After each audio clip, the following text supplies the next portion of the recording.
ఇదేంటా అని చూస్తున్నారా? ఇదైతే చక్రాలకు పిండి, మినప్పిండి, మినప్పప్పు, బియ్యం పిండి. దీంట్లో అయితే నేను నువ్వులు, నల్ల నువ్వులు ఉంటే వేసా, ఉప్పు, కారం, పసుపు, ఇంకా వాము 3 వేసాను. వాటరు గోరువెచ్చగా కాగబెడుతున్నాను.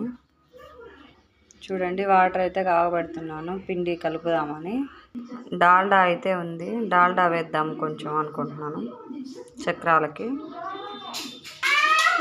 సమ్మర్లో పిల్లలకి ఇంట్లో ఇప్పుడు హాలిడేస్ కదా, హాలిడేస్లో పిల్లలకి చక్రాలు ఒకటి తినాలనిపిస్తుంటుంది ఇంట్లో ఉంటే.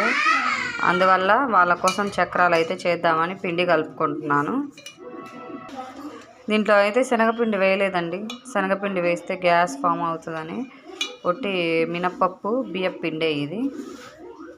అండి, పిండి అయితే ఇలా గోరువెచ్చని నీళ్ళతో అయితే కలిపి పెట్టుకున్నాను చక్రాలకి. ఇప్పుడైతే చక్రాలు వేద్దాం.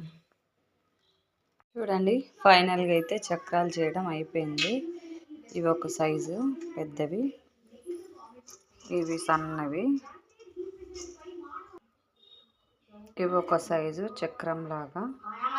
అంతేనండి. చక్రాలు వేసేటప్పుడు వీడియో తీయడం కుదరలేదు. Like, share and subscribe Tejagna vlogs.